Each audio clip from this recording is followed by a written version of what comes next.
ായിട്ട് ഞാൻ കടന്നു, നീളത്തിലായിട്ട് അവരും കടന്നു. അങ്ങനെ കുറച്ചുകൂടി നേരം ഇങ്ങനെ കഴിഞ്ഞ് ഏകദേശം അർദ്ധരാത്രിക്കു ശേഷം, അർദ്ധരാത്രി കഴിഞ്ഞ് കുറച്ച് കഴിഞ്ഞിട്ടേ ഉള്ളൂ എന്ന് കാണാം ഹദീസിൽ, അല്ലെങ്കിൽ കുറച്ചുകൂടി സമയം കഴിഞ്ഞിട്ടുണ്ട്. തങ്ങൾ എഴുന്നേറ്റിട്ട് മുഖത്തിൽ നിന്ന് ഉറക്കം ഇങ്ങനെ തടവും. സാധാരണ നമ്മളൊക്കെ എണീറ്റാൽ അങ്ങനെയാണല്ലോ, ഉറക്കം തുടരാൻ വേണ്ടി മുഖം തടവിയ ശേഷം സുമ്മ ഖറഅൽ അശ്റൽ ആയാത്തിൽ ഖവാതീം മിൻ സൂറത്തി ആലി ഇംറാൻ, ആലി ഇംറാന്റെ അവസാനത്തിലെ 11 ആയത്ത്, 10-11 ഒക്കെ റിപ്പോർട്ടിലുണ്ട്, ഏതായാലും ഇവിടെ നിന്ന് തുടങ്ങുന്ന ആയത്ത്. ഈ ആയത്ത് ഓതി ശേഷം തോൽപാത്രത്തിലേക്ക് നിന്ന് വെള്ളം അല്പം ഉപയോഗിച്ച് ഉളു എടുത്ത് നിസ്കാരത്തിലേക്ക് നിന്ന്. ഇപ്പൊ രണ്ടും ഹദീസിലുണ്ട്. മിസ്വാക്ക് ചെയ്ത ശേഷം ഉളു എടുത്ത ശേഷം ഓതി എന്നാണ് ഞാൻ ആദ്യം ഹദീസ് ഉദ്ധരിച്ചത്. മിസ്വാക്കിന്റെ മുമ്പ് ഓതണമെങ്കിൽ ജനാബത്തൊന്നും ഇല്ലാതിരിക്കണം പ്രത്യേകം, അല്ലെങ്കിൽ ദിക്റാന്ന് കരുതിയ കുഴപ്പമില്ല. ഏതായാലും ആ തഹജ്ജുദിന്റെ നേരത്ത് 11 ആയത്ത് ഓതി പതിവാക്കിയ ആയത്തുകളാണിത്. മുസ്ലിങ്ങളായ നമുക്കും വേണം അങ്ങനത്തെ ഒരു പതിവൊക്കെ. പക്ഷേ ഈ ആയത്ത് വെറുതെ ഓതിയാ പോരാ. വെറുതെ ഓതുന്ന ആളുകളോട് എതിർത്ത നേതാവാണ് ഹബീബ് റസൂലുള്ളാഹി സ്വല്ലല്ലാഹു അലൈഹി വസല്ലം. തങ്ങൾ വളരെ ശക്തമായി തന്നെ പറഞ്ഞു, തൊള്ളയിലെ 2 പല്ലുകൾക്കിടയിൽ വെച്ച്, അല്ലെങ്കിൽ നാവിന്റെ 2 ഭാഗങ്ങൾക്കിടയിൽ വെച്ച് ഈ ആയത്ത് ഇങ്ങനെ ഓതുന്നു. അങ്ങനത്തെ മനുഷ്യന് വൈലുൻ ലിമൻ ലാഖഹ ബൈന ഫതകൈഹി, അവന്റെ തൊള്ളയുടെ 2 ഭാഗങ്ങൾക്കിടയിൽ വെച്ച് ഇതിങ്ങനെ ചവച്ചുകൊണ്ടിരിക്കുന്നു. വലം യതഫക്കർ ഫിഹാ, ഈ ആയത്തുകളെ പറ്റി അവൻ ചിന്തിച്ചിട്ടില്ല, മനസ്സിലാക്കിയിട്ടില്ല. ചിന്തിക്കാതെ ഓതരുത് എന്ന് വരെ തങ്ങൾ പറഞ്ഞിട്ടുണ്ട് ഈ 11 ആയത്തുകൾ. അപ്പൊ ഈ 11 ആയത്തുകൾ വളരെ ശ്രദ്ധയോടുകൂടെ നിത്യം പാരായണം ചെയ്യേണ്ട ഒരു സുന്നത്താണ്. അത് നടപ്പിലാക്കിയിട്ടില്ലാത്ത ആളുകൾ ഇന്നു മുതൽ അത് തുടങ്ങണം. ഒരാഴ്ചക്കാലം നമ്മൾ ഓതിയാൽ പിന്നെ നമുക്കത് മനഃപ്പാടമായി. ഒരു പുണ്യകർമ്മമാണ്. തങ്ങൾ എഴുന്നേറ്റ് പാതിരാ സമയത്ത് അള്ളാഹുവിന്റെ സൃഷ്ടി കർമ്മങ്ങളെക്കുറിച്ച്, ചരാചരങ്ങളെക്കുറിച്ച് സമ്മതിച്ച് ചിന്തിച്ചുകൊണ്ട് ഓതുന്ന 11 ആയത്ത്. ഇബ്നു അബ്ബാസ് തങ്ങൾ പറയാണ്, ഞാൻ അതിനുശേഷം തങ്ങളെ നോക്കുമ്പോൾ 11 റക്അത്ത് തങ്ങൾ നിസ്കരിക്കുന്നുണ്ട്. ഈ ആയത്ത് കൂതിന്റെ ശേഷം 11 റക്അത്ത് എന്ന് പറഞ്ഞാൽ വിത്ർ, 11 റക്അത്ത് നിസ്കരിച്ചു. ഞാൻ ഇതൊക്കെ കണ്ട ശേഷം ഞാനും പോയി ഉളു എടുത്ത് ഫസനഅതു മിസ്ല മാ സനഅ, തങ്ങൾ ചെയ്തതുപോലെ ഞാനും ചെയ്തു. ഞാനും ഓതി 11 ആയത്ത്, ഞാനും നിസ്കരിച്ചു 11 റക്അത്ത് വിത്ർ. ബഹുമാനപ്പെട്ട അബ്ദുല്ലാഹി ഇബ്നു അബ്ബാസ് റളിയല്ലാഹു അൻഹുമ നമ്മെ പഠിപ്പിക്കുന്നു. അതുകൊണ്ട് സഹോദരന്മാരെ, അതൊരു പതിവ് എന്ന രൂപത്തിൽ കൊണ്ടുവരാൻ അള്ളാഹു നമുക്ക് തൗഫീഖ് നൽകുമാറാകട്ടെ. സൂറത്തുൽ ബഖറ, നമ്മുടെ ഇവിടെ വിശദീകരണം നടക്കുന്ന സൂറത്തുൽ ബഖറ അല്ലേ? സൂറത്തുൽ ബഖറയിലും നമ്മൾ ഈ ഓതാൻ പോകുന്ന ആയത്തിനോട് തുല്യമായ ഒരു ആയത്ത് അള്ളാഹു തആല പറഞ്ഞിട്ടുണ്ട്. 164-ാമത്തെ ആയത്ത് ഇൻഷാ അല്ലാഹ് ഞാൻ വിശദീകരണത്തിൽ പറയും. അതിനു മുമ്പായി ഞാനൊരു കാര്യം കൂടി പറയട്ടെ. ഇതിന്റെ തഫ്സീർ ഒന്നായിട്ട് പറഞ്ഞു തീർക്കണമെന്നുണ്ട്. കഴിവിന്റെ പരമാവധി ഇൻഷാ അല്ലാഹ് പറയും. ബാക്കിയുള്ളതൊക്കെ പിന്നീട് പലയിടങ്ങളിൽ നിന്ന് മനസ്സിലാക്കണമെന്ന് കൂടി ഓർമ്മപ്പെടുത്തുന്നു. ഒന്ന്, അള്ളാഹുവിന്റെ ഹബീബ് സല്ലല്ലാഹു അലൈഹി വസല്ലം തങ്ങളെ ജീവിതത്തിൽ ഏറ്റവും കൂടുതൽ ആകർഷിപ്പിച്ച ആയത്തുകളാണ് ഈ 11 ആയത്ത്. ഇരുത്തി ചിന്തിപ്പിച്ചത്, അത് വെറുതെ പറഞ്ഞതല്ല. ബഹുമാനപ്പെട്ട സയ്യിദത്തുനാ ബീവി ആയിഷ റളിയല്ലാഹു അൻഹ, എന്തിനാണ് വിശുദ്ധ ഖുർആൻ? വിശുദ്ധ ഖുർആനിന്റെ പ്രധാനപ്പെട്ട ലക്ഷ്യമെന്താണ്?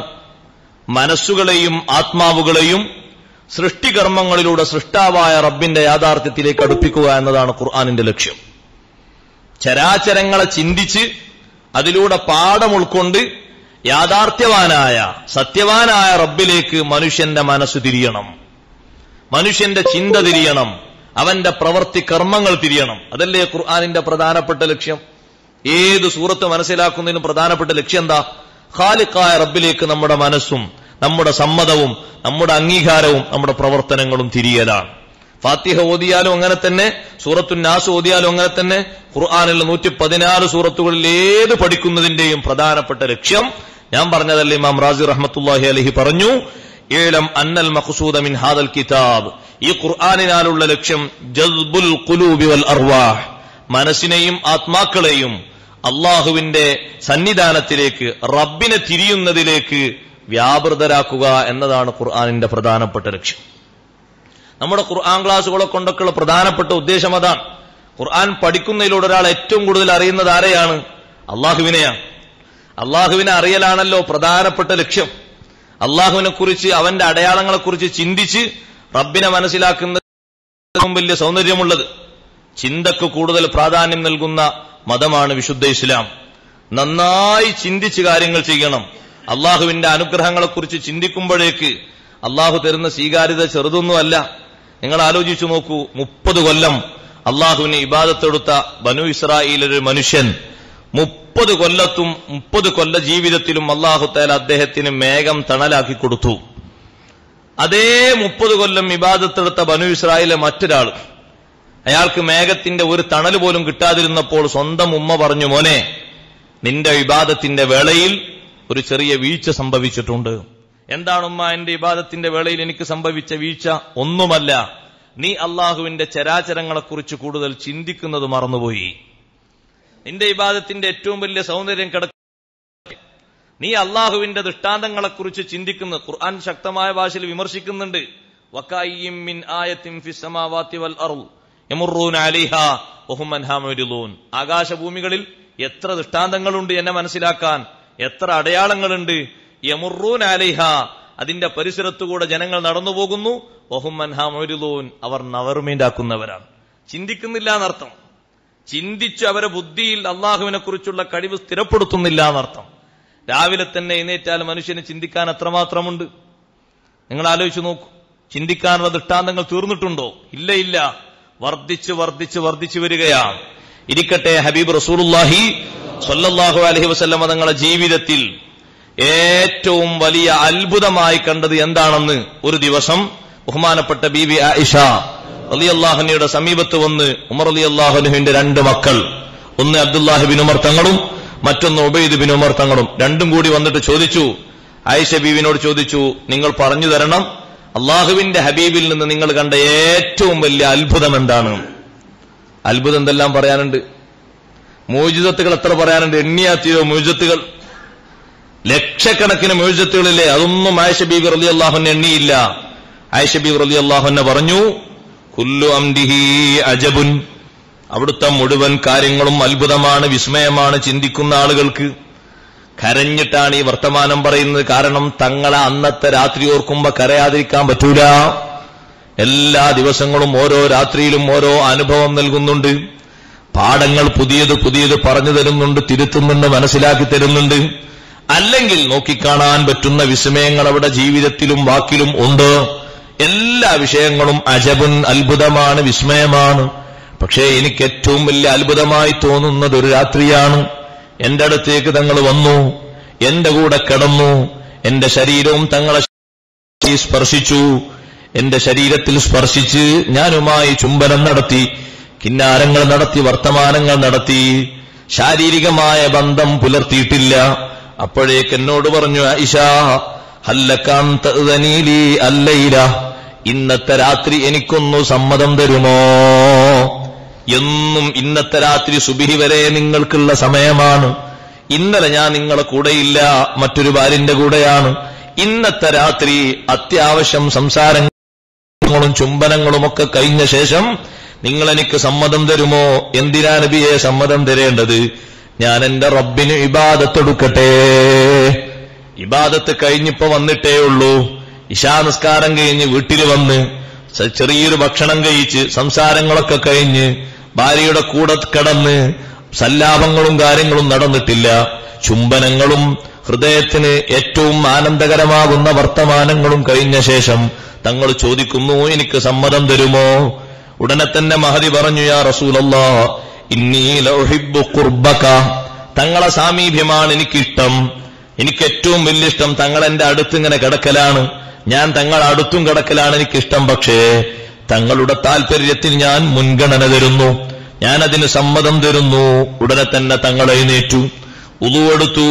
ഉളു എടുത്ത ശേഷം അവിടെ കാണാം ഹദീസിൽ വലം യക്സുർ മിൻ സുബ്ബിൽ മാ, എത്ര പറഞ്ഞാലും തീരാത്തതുകൊണ്ട് ഞാൻ ഇടക്ക് പിന്നെയും പറയാം. വലം യക്സുർ മിൻ സുബ്ബിൽ മാ, വെള്ളം ചൊരിക്കൽ തങ്ങൾ കൂടുതലാക്കിയില്ല.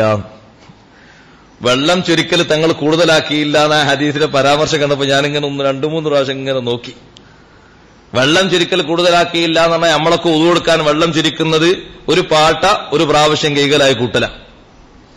ഒരു പാട്ട വെള്ളം കൊണ്ട് 3 തവണ ഒരു കാല് കഴുകിയാലും അല്പം വെള്ളം അതിൽ ബാക്കിയുണ്ടാവും. ചളിയൊക്കെ പിടിച്ച് പരണ്ടൊന്നായി വരുന്ന കാലിനെ പറ്റിയല്ല, അതിന് നന്നായി വെള്ളം വേണ്ടി വരും. സാധാരണ ഒരു കാല്, ഇപ്പൊ രാവിലെ എഴുന്നേറ്റ് നിങ്ങൾ ആലോചിച്ച് നോക്കൂ, പൈപ്പ് തുറന്ന് എത്ര വെള്ളം, പൈപ്പ് തുറന്ന് ഉളു കൊടുത്താൽ തന്നെ വെള്ളം അമിതമായ ചെലവാണ്. ചിലരൊക്കെ പള്ളിയിൽ വന്ന ഹൗലിൽ നിന്ന് ഉളു കൊടുക്കാൻ ചിലർക്ക് മടിയാണ്. കാരണം അതിൽ എന്തോ ഒരു അസ്പൃശ്യതകളുണ്ട്. ഒരു അസ്പൃശ്യത അതിലില്ല. മുഅ്മിനീങ്ങളായ ആളുകൾ ഉളു കൊടുത്തതിന്റെ ബാക്കി വെള്ളമാണത്. അത്ര വലിയ ബറക്കത്തുള്ള വെള്ളം പൈപ്പിലെ വെള്ളത്തിനുണ്ടോ? ഇല്ല. ടാങ്കിൽ നിന്ന് ഡയറക്റ്റായി വരുന്ന പൈപ്പിലെ വെള്ളത്തിന് ആ ബറക്കത്തുണ്ടോ എന്ന് ചോദിച്ചാൽ ഇല്ല. എത്ര മുഅ്മിനീങ്ങൾ ഉളു കൊടുത്ത വെള്ള എന്തേ രോഗം, ഒരു രോഗം പകരൂല. ഈ വസ്വാസാണ്. ഈ ഒരു തരം വസ്വാസില്ലേ, നമുക്കൊരു മോഡിഫിക്കേഷൻ വസ്വാസ് എന്ന് പറയുവാണെങ്കിൽ അതിനെ പറ്റി ഒരു മോഡൽ വസ്വാസ്. കാരണം അതൊന്നും ഒരു അത്ര ശരിയില്ല എന്ന് കണ്ട് നമ്മൾ തള്ളല. തങ്ങൾ കുറഞ്ഞ വെള്ളം എടുത്ത് നമ്മൾ എപ്പോഴും ശ്രദ്ധിക്കേണ്ടതാണ്. വെള്ളം കൂടുതൽ ഉപയോഗിക്കുന്നത് അല്ലാഹു തആല തീരെ ഇഷ്ടപ്പെടാത്തൊരു സംഗതിയാണ്. എല്ലാം അങ്ങനെ തന്നെ, പ്രത്യേകിച്ച് വെള്ളം. കാരണം അതൊരു വലിയ അനുഗ്രഹമാണ് വെള്ളം എന്ന് പറയുന്നത്. അത് നമ്മൾ എപ്പോഴും കണക്കാക്കണം. എല്ലാ ഹദീസുകളിലും കാണാം അങ്ങനെ വെള്ളത്തിന്റെ ആ ഉപയോഗത്തെപ്പറ്റി. അതുകൊണ്ട് സഹോദരങ്ങളോട് ഞാൻ പറയട്ടെ, മുസബ്ബലത്തായ വെള്ളാണതിന് ഹുക്കുമ് മാറുട്ടോ. ഇതൊക്കെ മുസബ്ബലത്തായ വെള്ളാണ്, ഉളു കൊടുക്കാൻ വേണ്ടി തയ്യാറാക്കിയ വെള്ളാണ്. 3, 4, 5 കോപ്പെടുത്ത് ഇങ്ങനെ ഒഴിച്ച് കാല് തണുപ്പിക്കാനുള്ള വെള്ളമല്ല. ശരിക്കും നമ്മൾ കരുതണം, ഒറ്റ പാട്ട കൊണ്ട് കഴിവിന്റെ പരമാവധി 3 കൈകലുകൾ ഒരു കാലിനെങ്കിലും മതിയാക്കേണ്ട വെള്ളമാണ്. അതെടുത്ത് ഒരു പാട്ട ഒരു കൈകൽ, രണ്ടാമത്തെ പാട്ട് രണ്ടാമത്തെ കൈകൽ. അതിലുള്ള അക്സർ വെള്ളം എങ്ങോട്ടാ പോകുന്നത്? പുറത്തേക്കാണ്. കാലിൽ തട്ടുന്ന വെള്ളവും കേൾക്കുന്ന വെള്ളവും കുറച്ചല്ലേ ഉള്ളൂ. അതുകൊണ്ടത് ശരിക്കും ശ്രദ്ധിക്കണം. ഇവിടെയാണെങ്കിലും വീട്ടിലാണെങ്കിലും ഒക്കെ. എന്റെ വീട്ടിലല്ലേ, അതുകൊണ്ട് ഇപ്പൊ ഇനി പള്ളി കമ്മിറ്റിന്റെ സ്വന്തമൊന്നും ഇല്ലല്ലോ, യഥേഷ്ടം ഉപയോഗിക്കാലോ എന്ന് കരുതരുത്.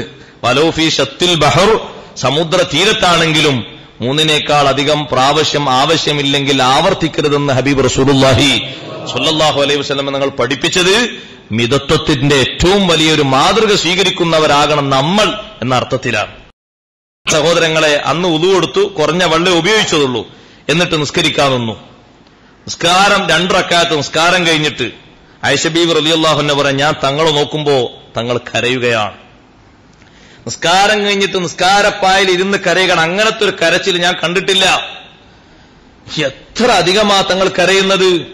കരഞ്ഞ് കരഞ്ഞ് കരഞ്ഞ് അവിടുത്തെ നെഞ്ചിന്റെ ഭാഗങ്ങൾ മുഴുവനും നനഞ്ഞു കുതിർത്തു. ജീവിതത്തിൽ നമുക്കൊരു അനുഭവമുണ്ടോ അങ്ങനെ? നമ്മുടെ കണ്ണിൽ നിന്ന് പോകുന്ന കണ്ണീർ കണങ്ങൾ നാം ഒന്ന് കൂട്ടി നോക്കുകയാണെങ്കിൽ ഒരുപക്ഷെ ചെറിയൊരു പാട്ടയിൽ, ഒരു ക്ലാസിന്റെ ഒരു മൂലയിൽ, ഒരു ഭാഗത്ത് ഒരു ക്ലാസ് പോലും അത് തികയൂല. തങ്ങൾ കരഞ്ഞിട്ട് ഇതാ നെഞ്ചിന്റെ ഭാഗങ്ങളൊക്കെ നനഞ്ഞിട്ടുണ്ട്. പിന്നെയും 2 റക്അത്ത് നിസ്കരിച്ചു, പിന്നെയും കരയുന്നു. ആ കരച്ചിലിൽ മുസല്ലയുടെ സുജൂദിന്റെ ഭാഗം മൊത്തം നനഞ്ഞിട്ടുണ്ട്. ആ നനവ് ഭൂമിയുടെ ഭാഗത്തേക്ക് എത്തിയിട്ടുണ്ട്. 2 റക്അത്ത് നിസ്കരിച്ചു, കരയുന്നു. ആ കരച്ചിൽ തലതാത്തി കരയുന്നത് കൊണ്ട് മടിത്തട്ട് മുഴുവനും നനഞ്ഞു. ഇരിക്കുമ്പോൾ മടിത്തട്ട് എത്ര വിശാലമായ സ്ഥലമാണ്. ഈ മടിത്തട്ട് മുഴുവനും നനഞ്ഞു കുതിർത്തിരിക്കുകയാണ്. ഈ കരഞ്ഞിരിക്കുന്ന സമയത്താണ് സയ്യിദുനാ ബിലാൽ റളിയല്ലാഹു അൻഹു കയറി വരുന്നത്. നബിയെ സുബ്ഹി വാങ്ങു കൊടുത്തിട്ടുണ്ട്, ഇഖാമത്ത് കൊടുക്കട്ടെ എന്ന് സമ്മതം ചോദിക്കാനാ വരുന്നത്. ബിലാൽ റളിയല്ലാഹു അൻഹു കണ്ട ഈ കാഴ്ച കരഞ്ഞിട്ടാണ് തങ്ങൾ ഇരിക്കുന്നത്. ഒരു ഹദീസിൽ കാണാം, വലത്തേ കവളിന്റെ ഭാഗത്തേക്ക് മുഖം ഇങ്ങനെ ചെരിച്ചു വെച്ചിട്ടുണ്ട്. ചെരിച്ചു വെച്ചിട്ട് തങ്ങൾ നന്നായി ചിന്തിക്കുകയാണ്.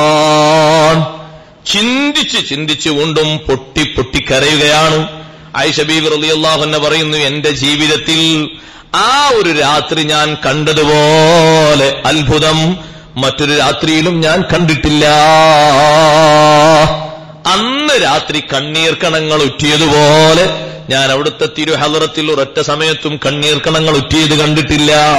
എത്രയോ രാത്രി അവിടുത്തെ നിസ്കാരം ഞാൻ നോക്കിയിട്ടുണ്ട്, ആസ്വദിച്ചിട്ടുണ്ട്. പലപ്പോഴും ഞാൻ അവിടുത്തെ പിന്നിലായി നിഴലുപോലെ പിന്തുടർന്ന് നിസ്കരിച്ചിട്ടുണ്ട്. പക്ഷേ അന്നത്തെ രാത്രി എനിക്ക് തോന്നി, പടച്ചോനെ എന്താണ് ഇങ്ങനെ സംഭവിക്കുന്നത്? കഴിഞ്ഞ ദിവസം വന്നപ്പോ ഇങ്ങനെയല്ല, അതിന്റെ മുമ്പത്തെ ദിവസം വന്നപ്പോ ഇങ്ങനെയല്ല, ഇന്നെന്താണ് ഇത്രത്തോളം കരയുന്നത്? ബിലാൽ റളിയല്ലാഹുവിന്റെ ചോദ്യത്തിൽ നിന്ന് ആയിഷ ബീവി റളിയല്ലാഹു അൻഹ മനസ്സിലാക്കി. അവൾ ചോദിച്ചു, നബിയേ അതബ്ഖി വഖദ് ഗഫറല്ലാഹു ലക മാ തഖദ്ദമ മിൻ ദംബിക വമാ തഅഖർ. അല്ലാഹു അവിടുത്തേക്ക് വലിയ മറ നൽകിയിട്ടില്ലേ, സത്ർ നൽകിയിട്ടില്ലേ? ആരോപിക്കാൻ പറ്റുന്ന ഒരു ചെറിയ ചുളിവ് പോലും അങ്ങയുടെ ജീവിതത്തിൽ അല്ലാഹു തന്നിട്ടില്ലല്ലോ. എത്രമാത്രം വലിയ പരിശുദ്ധിയാണ് അങ്ങേക്ക് അല്ലാഹു നൽകിയത്, എന്നിട്ടും കരയുന്നുണ്ടോ? തങ്ങൾ പറഞ്ഞു, ഓ ബിലാലേ, മാലീല അബ്കി, ഞാൻ എങ്ങനെ കരയാതിരിക്കും? വഖദ് അൻസലല്ലാഹു ഫീ ഹാദിഹിൽ ലൈല, ഇന്നത്തെ രാത്രിയല്ലേ അല്ലാഹു എനിക്ക് ആയത്തിറക്കി തന്നത്. ഇന്ന ഫീ ഖൽഖിസ് സമാവാതി വൽ അർളി വഖ്തിലാഫിൽ ലൈലി വൻ നഹാരി ലആയാതിൽ ലിഉലിൽ അൽബാബ്. ഈ ആയത്ത് ഇന്നല്ലേ എനിക്ക് അല്ലാഹു ഇറക്കി തന്നത്. എന്നിട്ട് തങ്ങൾ വൈലുൻ, സർവനാശം, ലിമൻ ഖറഅഹ, ഈ ആയത്ത് ഓതുന്നവർക്കാണ്, വലം യതഫക്കർ ഫീഹാ, അതിൽ ചിന്തിക്കാതെ, കരച്ചൊന്നുമില്ലെങ്കിലും മനസ്സിന്റെ ഉള്ളിലൊരു ചെറിയ ചിന്തയെങ്കിലും വേണം. നമ്മളും ഓതുന്നവരാണ് സൂറത്തു ആലി ഇമ്രാൻ, എന്നും ഓതേണ്ടവരാണ്, എന്നും ആദ്യത്തിൽ എണീറ്റ് ഓതേണ്ട 11 ആയത്തുകൾ. ഇതേ പുരുഷന്മാരായ ആളുകൾ ചെയ്യുന്നത് കുറവാണെങ്കിലും എത്രയോ സഹോദരിമാർ ഇത് ചെയ്യുന്നവരുണ്ട്, എത്രയോ. കഴിഞ്ഞ ദിവസം ഒരു സഹോദരി വിളിച്ചിട്ട് ചോദിച്ചു, ഉസ്താദെ, തഹജ്ജുദ് നിസ്കാരത്തിന്റെ ശേഷമാണോ ഓതേണ്ടത്, മുമ്പാണോ ഓതേണ്ടത്? ഞാൻ ആ ചോദ്യം കേട്ടപ്പോ ഇങ്ങനെ ചിന്തിച്ചു, പഠിച്ചോനെ, ഇത് ഓതേണ്ടത് മുമ്പാണോ ശേഷമാണോ ചോദിക്കുന്നത് ആരാ? ഒരു പെണ്ണല്ലേ. അപ്പൊ എത്രമാത്രം സഹോദരിമാർ ഇതിന്റെ പിറകിലുണ്ട്. ഒരു 11 ആയത്ത് ഓതാൻ അത്ര നേരം വേണം.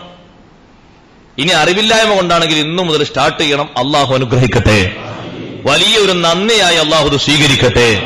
അള്ളാഹു തആലാന്റെ ചരാചരങ്ങളെക്കുറിച്ചുള്ള കൽബിൽ തട്ടുന്ന ഒരു ചിന്തയില്ലേ, അത് വലിയൊരു അമലാണ്, വലിയ അമലാണ്. ചെറിയ അമലല്ല, വലിയ അമലാണ്. ഇൻഷാ അല്ലാഹ് ഞാൻ ആയത്തിന്റെ അവതരണം പറ്റി പറഞ്ഞതാണ്. എന്താ നമ്മൾ മനസ്സിലാക്കിയത്? ആയിഷ ബീവി റളിയല്ലാഹു അൻഹ തങ്ങളുടെ ജീവിതത്തിൽ കണ്ട ഏറ്റവും വലിയ അത്ഭുതമേതാ? ഇന്ന ഫീ ഖൽഖിസ് സമാവാതി വൽ അർളി തുടങ്ങുന്ന 11 ആയത്തുകളെ കുറിച്ച് ചിന്തിച്ച് കരഞ്ഞ്, കണ്ണ് കരങ്ങി, നെഞ്ചു മുഴുവനും നനഞ്ഞ്, മാറിടം മുഴുവനും നനഞ്ഞ്, മടിത്തട്ട് നനഞ്ഞ്, മുസല്ലയുടെ സുജൂദിന്റെ ഭാഗം നനഞ്ഞ ഈ വിസ്മയമുള്ള രാത്രി. എല്ലാം അത്ഭുതം തന്നെയാ. പക്ഷെ എനിക്ക് അത്ഭുതമായി പറയാൻ സയ്യിദത്തുനാ ബീവി ആയിഷ റളിയല്ലാഹു അൻഹ പറയുമ്പോ തങ്ങൾ പറഞ്ഞു, വൈലുൽ ലിമൻ ലാഖഹാ ബൈന ഫഖൈ, തൊള്ളയുടെ 2 ഭാഗങ്ങൾക്കിടയിൽ വെച്ച് ദിനങ്ങനെ ചവച്ചരച്ച് ഓതുന്ന ആളുകൾക്ക് നാശം. വലം യതഅമ്മൽ ഫീഹാ, ഇതിൽ ചിന്തിക്കാതെ. അപ്പൊ നന്നായി ചിന്തിക്കണല്ലോ. നാം അതിന്റെ ആശയതലങ്ങളിലേക്ക് വരികയാണ്. ബിസ്മില്ലാഹിർ റഹ്മാനിർ റഹീം. ഇന്ന ഫീ ഖൽഖിസ് സമാവാതി വൽ അർളി വഖ്തിലാഫിൽ ലൈലി വൻ നഹാരി ലആയാതിൽ ലിഉലിൽ അൽബാബ്. ഇന്ന ഫീ ഖൽഖിസ് സമാവാതി വൽ അർള്, നിശ്ചയം ആകാശഭൂമികളെ പടച്ചതിലുണ്ട്, സംവിധാനിച്ചതിലുണ്ട്. വഖ്തിലാഫിൽ ലൈലി വൻ നഹാരി, രാപ്പകലുകൾ വ്യത്യസ്തമാകുന്നതിലും ഉണ്ട്. ലആയാത്തിൻ, അടയാളങ്ങളുണ്ട്. ലിഉലിൽ അൽബാബ്, അതീവ ബുദ്ധിമതികൾക്ക്, അതീവ ബുദ്ധിമാന്മാർക്ക്. ലോക്കൽ ബുദ്ധിക്കാർക്കല്ല, അതീവ ബുദ്ധിമാന്മാർക്ക്. ഇതിലൊക്കെ ചിന്തിക്കാനും പഠിക്കാനും വലിയ ദൃഷ്ടാന്തങ്ങൾ അല്ലാഹു ഒരുക്കി വെച്ചിട്ടുണ്ട്. ഇതേപോലത്തൊരായത്ത് സൂറത്തുൽ ബഖറയിൽ, ബഖറ സൂറത്തിന്റെ വ്യാഖ്യാനങ്ങൾ വിശദീകരണം ഫുള്ള് കഴിഞ്ഞതല്ലേ, ഇല്ലേ? പകുതിയാ? 164 ആയത്ത് കഴിഞ്ഞോ? ഇല്ലേ? കഴിഞ്ഞ്.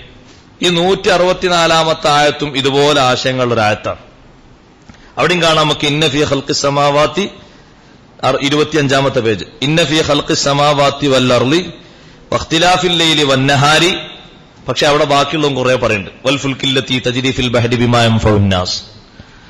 അവിടെ അല്ലാഹു തആല പറയുന്നത് 8 ദൃഷ്ടാന്തങ്ങളാണ്, തെളിവുകളാണ് ആ ആയത്തിൽ. ഇവിടെ സൂറത്തു ആൽ ഇംറാനിൽ അല്ലാഹു പറയുന്നത് 3 തെളിവുകളാണ്. ഇന്ന ഫീ ഖൽഖിസ് സമാവാതി വൽ അർള്, ആകാശങ്ങൾ, ഭൂമി, ആകാശഭൂമി, ആകാശം, ഭൂമി. പിന്നെ പറയുന്നത് വഖ്തിലാഫിൽ ലൈലി വൻ നഹാർ, രാപ്പകലുകൾ വ്യത്യസ്തമാകൽ. 3 തെളിവുകളാണ് ഇവിടെ പറയുന്നത്, 3 ദൃഷ്ടാന്തങ്ങൾ.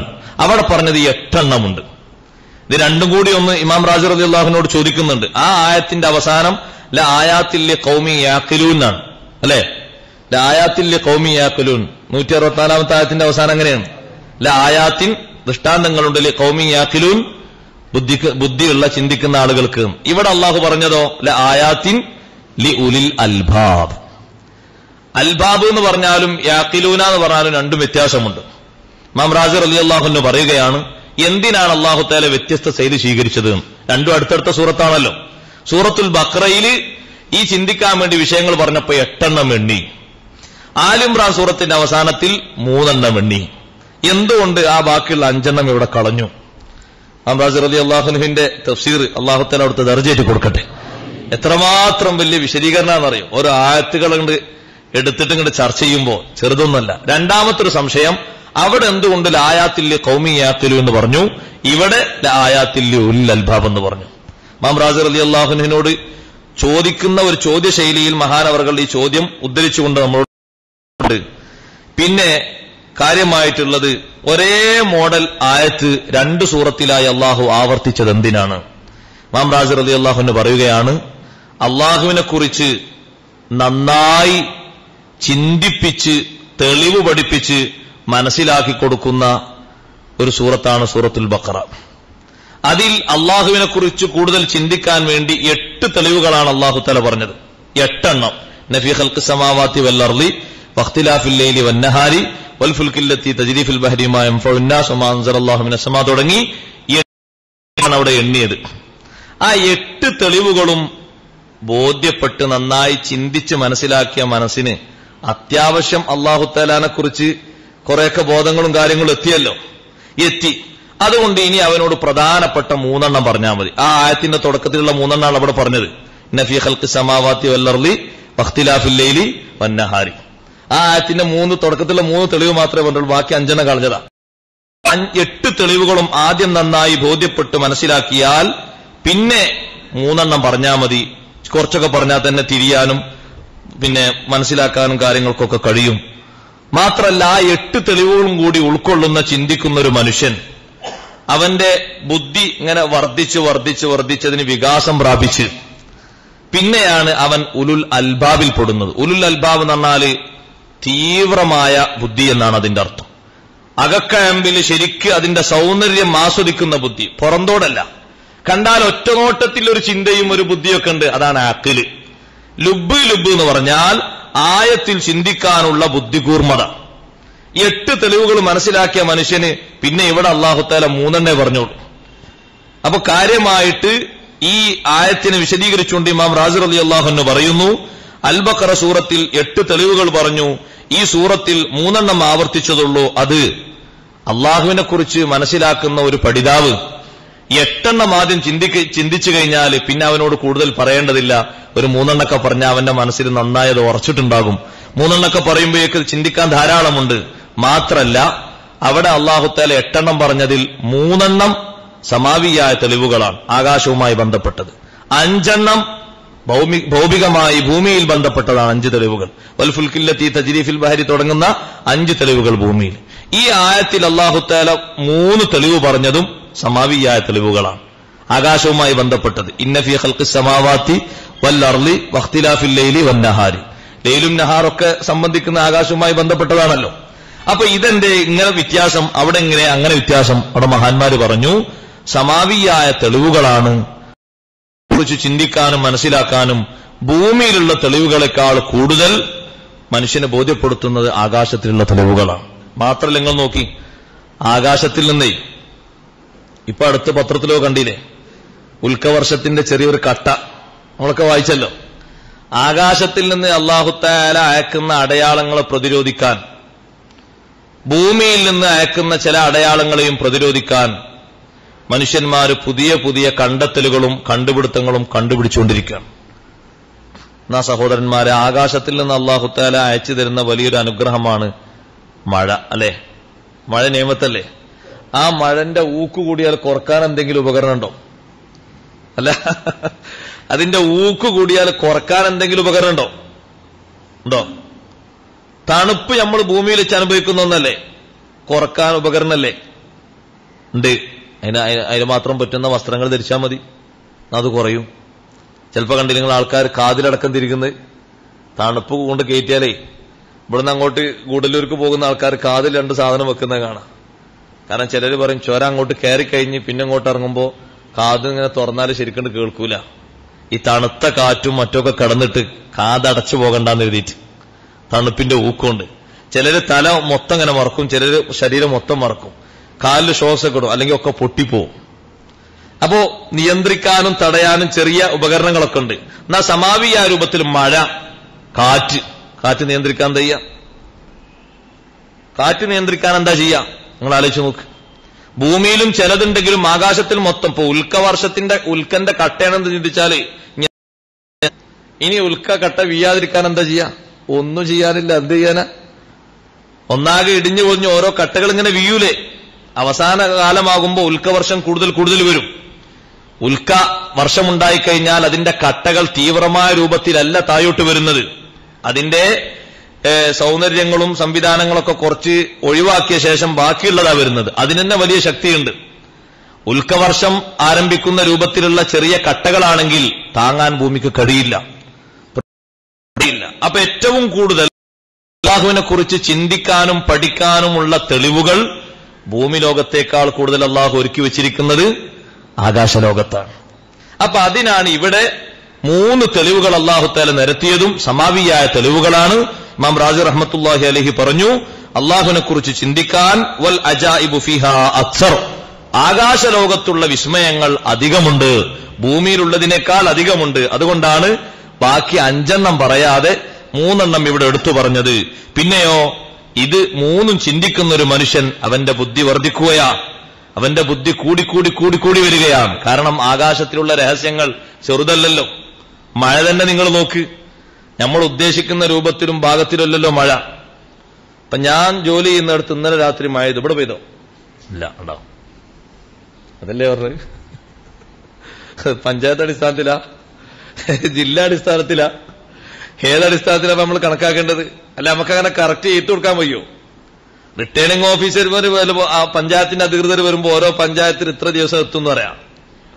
സന്ദേശവാഹകന്മാർ വരുമ്പോ മഴ എങ്ങനെ നിർണ്ണയിക്കും? ഇന്ന സമയത്ത് ഇത്രാം തീയതിക്ക് ഇത്ര സമയത്ത് പെയ്യുന്നു എങ്ങനെ? സാധ്യതകൾ പറയും. ഞാൻ നിങ്ങൾക്കൊരു പക്ഷേ പഠനം നടത്തിയാൽ പറയാൻ സാധ്യതയുണ്ട്. ചിലപ്പോൾ ശരിയാവും ചെയ്യും. അത് വിമർശിക്കല്ലേ, ഞാൻ ചിലപ്പോൾ ശരിയാവും ചെയ്യും. സാധ്യതാ പഠനം മോശമാണെന്നല്ല, അതും ബുദ്ധി വികസിപ്പിക്കണം തന്നെ. ചിലപ്പോൾ അത് ശരിയാകും, ശരിയാകാതിരിക്കാം.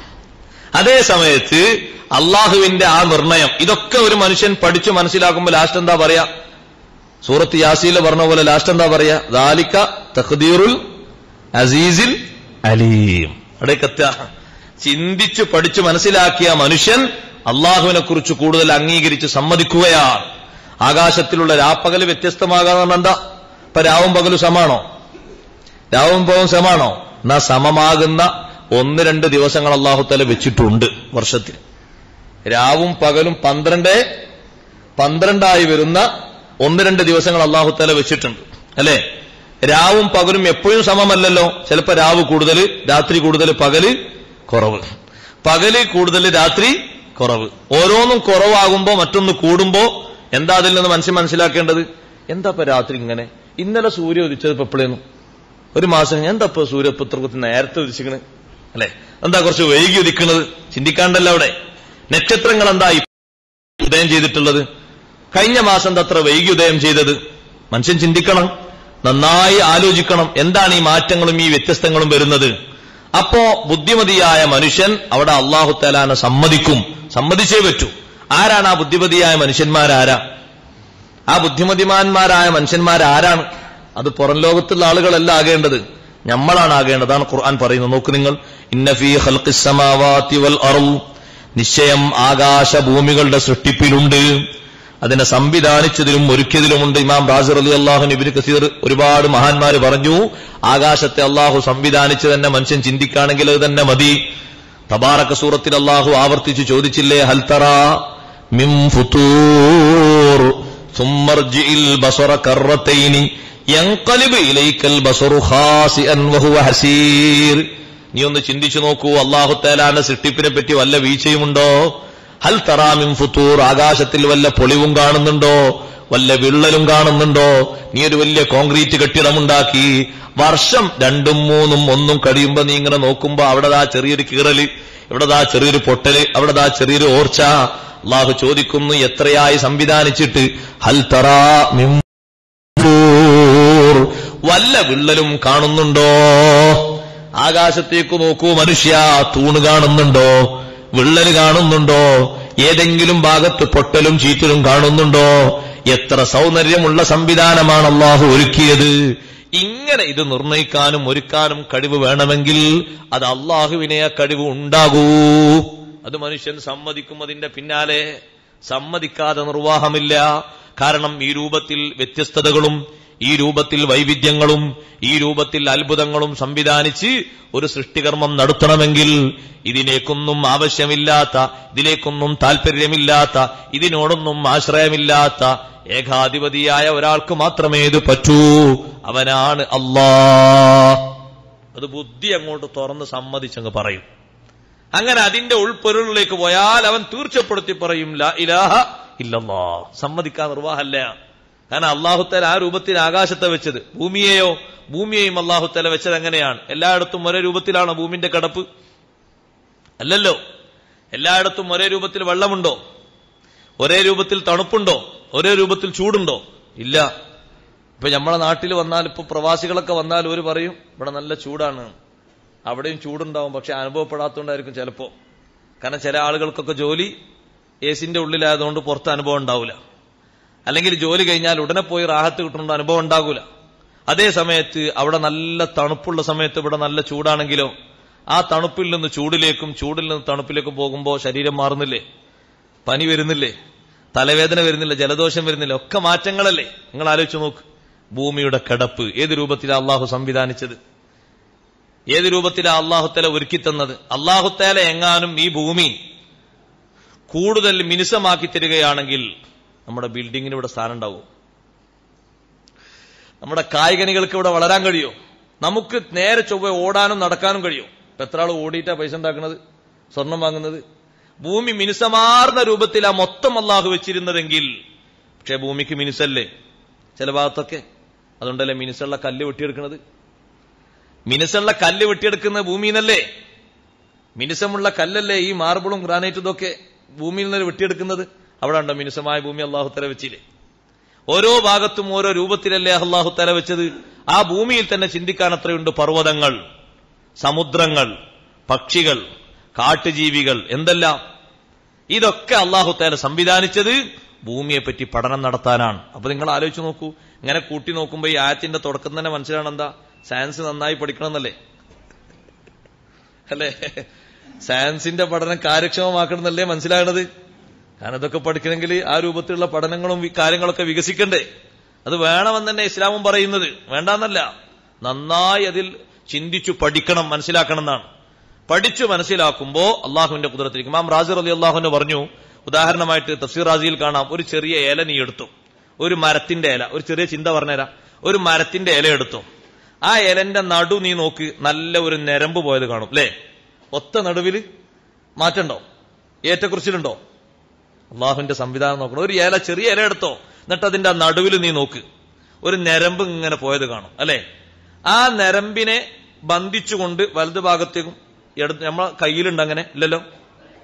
കയ്യിലൂടെ നേരെ ഒരു വര പോയത് കാണിച്ചെന്നാണ്? നേരെ ഒരു വര പോയത് കാണിച്ചെന്നാണ് ആരെങ്കിലും? നേരെ ഒരു വര ഉണ്ടോ? എങ്ങനെ ഉണ്ടോ? വീതിയിലുണ്ടോ? നീളത്തിലുണ്ടോ? ഇല്ല. ഒരു ഇല നീ എടുത്താൽ, ഒരു ചെറിയ ഇല ആയിക്കോട്ടെ, ഇമാം റാസി തങ്ങൾ പറഞ്ഞു, അതിന്റെ നടുവിലെ ഞരമ്പ്, അതുമായി ബന്ധപ്പെട്ട സൈഡിലൂടെ വരുന്നത് നിന്റെ കണ്ണുകൊണ്ട് നീ കാണുന്നത്. കാണാത്ത വേറെയില്ലേ? കാണാത്ത ഉണ്ട് എന്നുള്ള തെളിവാണ്. ഇപ്പുറത്തേക്ക് മറിച്ചു നോക്കിയാൽ വേറെയും കുറെ കാണും അല്ലേ? ഇലങ്ങനെ എടുത്തിട്ട് ഉൾഭാഗത്ത് കുറെ വരകൾ കാണുന്നുണ്ട്. ആ ഉൾഭാഗത്ത് കാണാത്ത വരകൾ മറിച്ചു നോക്കുമ്പോൾ വേറെ കാണുന്നില്ലേ? എത്ര വലിയ അത്ഭുതമാണ്! ഇമാം റാസി തങ്ങൾ പറയാണ്, ഈ ഇലയെ ഈ രൂപത്തിലാക്കിയെടുക്കാനുള്ള ഭക്ഷണ പദാർത്ഥങ്ങൾ അള്ളാഹു ഒരുക്കി വെച്ചത് എവിടെയാ? മണ്ണിന്റെ അടിയിൽ അല്ലെ? മണ്ണിന്റെ അടിയിൽ വേരിലൂടെ, തണ്ടിലൂടെ, ചില്ലയിലൂടെ ഈ ഇലയിലേക്ക് അതിന്റെ ഭക്ഷണ പദാർത്ഥങ്ങൾ വികസിപ്പിച്ച് ഈ സൗന്ദര്യത്തിലാക്കിയെടുത്തതാരാ? അള്ളാഹു ജല്ല ജലാലുഹാണ്. ആ അള്ളാന്റെ ഖൽഖു സമാവാതി വൽ അർളി അക്ബറു മിൻ ഖൽഖിൻ നാസ്. ആകാശങ്ങളെയും ഭൂമികളെയും അള്ളാഹു സൃഷ്ടിച്ചത് അക്ബറു, അത് വലിയ രൂപത്തിലാണ്. മിൻ ഖൽഖിൻ നാസ്, മനുഷ്യന്മാരെ പടക്കുന്നതിനേക്കാൾ. മനുഷ്യന്മാരെ പടക്കാനൊന്നും ഇത്ര വലിയ ചിന്തയും കാര്യങ്ങളൊന്നുമില്ല. ആകാശഭൂമികളെ സൃഷ്ടിച്ചു. വഅലാ ജുനൂബിഹിം, അല്ലദീന, ഒരു വിഭാഗമാണ്, യദ്കുറൂനല്ലാഹ, അവർ അല്ലാഹുവിന് ദിക്ർ ചൊല്ലുന്നു. ഇൻഷാ അല്ലാഹ് ഞാൻ വ്യാഖ്യാനം പറയാം. അല്ലാഹുവിനെ ഒരു ദിക്ർ ചൊല്ലുന്നു. ഖിയാമൻ, നിന്നിട്ട് ദിക്റില്ലേ? വഖുഊദൻ, ഇരുന്നിട്ടും ദിക്റുണ്ട്. വഅലാ ജുനൂബിഹിം, കിടന്നിട്ടും, ഭാഗങ്ങളെ മേൽ കിടന്നിട്ടും അല്ലേ? മൂന്ന് അവസ്ഥയല്ലേ മൊത്തത്തിൽ മനുഷ്യനുള്ളൂ അല്ലേ? മനുഷ്യന്മാർക്ക് മൊത്തത്തിൽ 3 അവസ്ഥയിലുള്ളൂ: ഖിയാമ്, ഖുഊദ്, ജുനൂബ്. ഇതല്ലാത്ത വേറെ അവസ്ഥ ഉണ്ടോ? നടത്തൊക്കെ ഖിയാമിൽ പെട്ട്. നടത്തോ ഓട്ടം ചാട്ടൊക്കെ ഏതിൽ പെട്ടു? ഖിയാമിൽ പെട്ടു. ഖിയാമിന്റെ നേരെ എതിരായ ഒരു അവസ്ഥ ഉണ്ടെങ്കിൽ ഇരുത്താണ്. ഇരുത്തോ അല്ലാത്തൊരവസ്ഥ ഉണ്ടെങ്കിൽ കിടത്താണ്. വേറെ ഏതവസ്ഥ ഉള്ളത്? അപ്പൊ ദായിമൻ അള്ളാഹുവിന് ദിക്ർ ചൊല്ലുന്ന മഹാന്മാർ അവരാരാ? ദായിമൻ ദിക്ർ ചൊല്ലുന്ന ആളാരാ? ഹബീബ് റസൂലുള്ളാഹി സ്വല്ലല്ലാഹു അലൈഹി വസല്ലം തങ്ങൾ കാന യദ്കുറുല്ലാഹ ഫീ കുല്ലി അഹ്യാനിഹി, മുഴുവൻ സന്ദർഭങ്ങൾ 24 മണിക്കൂറും അള്ളാഹുവിന് ദിക്ർ ചൊല്ലുന്ന മഹാനാണ് ഹബീബ് റസൂലുള്ളാഹി സ്വല്ലല്ലാഹു അലൈഹി വസല്ലം. അത് ഫസ്റ്റ് ഗ്രേഡ്. 24 മണിക്കൂറും ഫീ കുല്ലി അഹ്യാനിഹി, എല്ലാ സന്ദർഭത്തിലും എല്ലാ സന്ദർഭത്തിലും.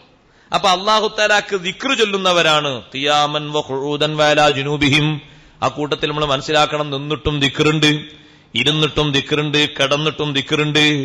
ദിക്ർ ഇങ്ങനെ ചൊല്ലുമ്പോ വയതഫക്കറൂന ഫീ ഖൽഖിസ് സമാവാതി വൽ അർദ്, വയതഫക്കറൂന അവർ ചിന്തിക്കും. നിസ്കരിക്കുമ്പോഴും നോമ്പ് നോൽക്കുമ്പോഴും ഒക്കെ അവർ ചിന്തിക്കും. ഫീ ഖൽഖിസ് സമാവാതി വൽ അർദ്, എന്തിലാ ചിന്തിക്കുന്നത്? ആകാശഭൂമികളുടെ സൃഷ്ടിപ്പിനിട്ട് അവർ ചിന്തിക്കും. ഞാനും നിങ്ങളെ ഇടക്കിടക്ക് ആകാശഭൂമികളുടെ സൃഷ്ടിപ്പിനെ പറ്റി ചിന്തിക്കണം. നട്ടുച്ച സമയത്ത് എന്ത് ചിന്തിക്കണം? ചൂടിനെ പറ്റിയും ചിന്തിക്കണം. സൂറത്തു തൗബയിൽ അല്ലാഹു തആല പറഞ്ഞ ഖുൽ നാറു ജഹന്നമ അശദ്ദു ഹർറാ, അതെങ്ങനെ ഓതിയാ മതി ഇടക്കിടക്ക്, എന്നാ ചൂടിന്റെ ഗതി അറിയില്ല. ഖുൽ നാറു ജഹന്നമ അശദ്ദു ഹർറാ, ജഹന്നമിലെ നാറ്, തീ, അശദ്ദു ഹർറാ, ഏറ്റവും കടുത്ത ചൂടുള്ളതാണ്. ചൂടിന്റെ വർദ്ധിച്ച താപനില എത്രയുണ്ട്? മനുഷ്യൻ കരിഞ്ഞു പോകുന്ന, കന്നുകാലികൾ ചത്തുപോകുന്ന, കൃഷിയിടങ്ങൾ ഉണങ്ങിപ്പോകുന്ന തീവ്രമായ ചൂടിന്റെ ഏറ്റവും ഉയർന്ന നില ഇവിടുണ്ടോ? ഇല്ലല്ല. നാറുക്കും ജുസ്ഉം മിൻ 70 മിൻ നാരി ജഹന്നം. ഹബീബ് റസൂലുള്ളാഹി, നിങ്ങൾ ഈ ദുനിയാവിൽ അനുഭവിക്കുന്ന തീയിന്റെ ചൂട് നരകത്തിലെ തീയിന്റെ 70 ഒരു ജുസ്അേ ആയിട്ടുള്ളൂ. ഇനി 69 എവിടെ ഉണ്ട്? അള്ളാഹു കാത്തുരക്ഷിക്കട്ടെ. 69 എവിടെ ഉണ്ട്? നിങ്ങൾ ആലോചിച്ച് നോക്കി. 60 ഉണ്ടാവും.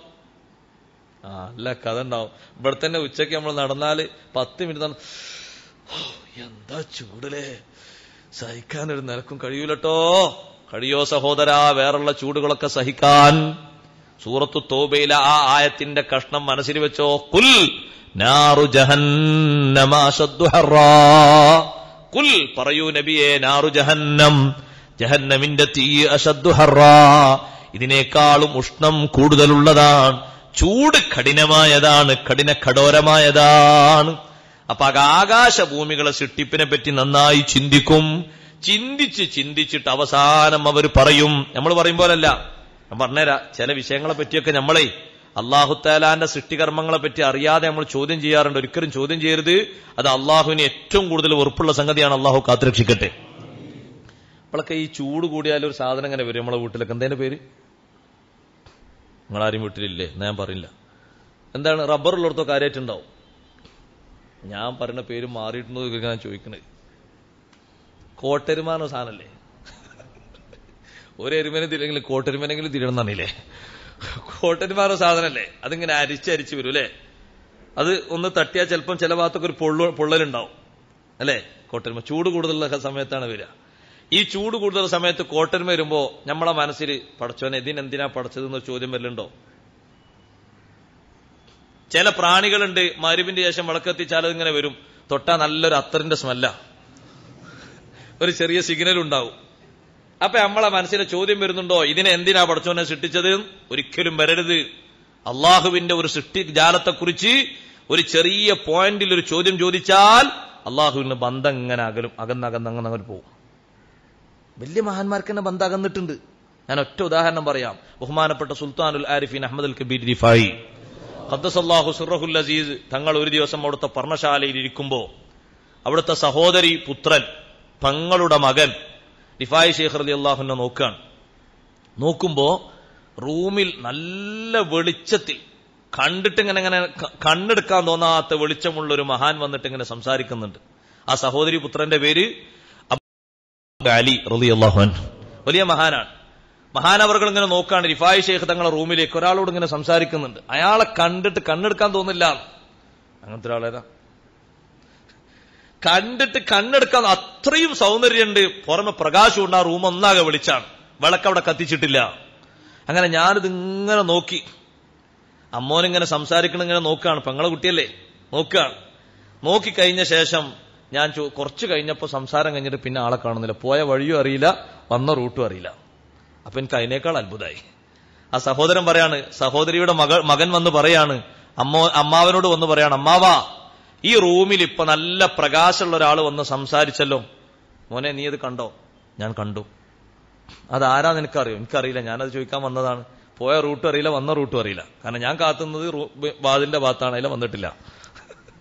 വാതിലിന്റെ ഭാഗത്താണ് ഞാൻ കാത്തുന്നത്, അതിലൂടെ വന്നിട്ടില്ല, അതിലൂടെ കയറിയിട്ടില്ല. പക്ഷെ സംസാരിക്കുന്നതും ശ്രദ്ധിക്കുന്നതും ഞാൻ കണ്ടു. അതാരാ? അപ്പൊ പറഞ്ഞു, മോനെ അത് ബഹറുൽ മുഹീത്ത്.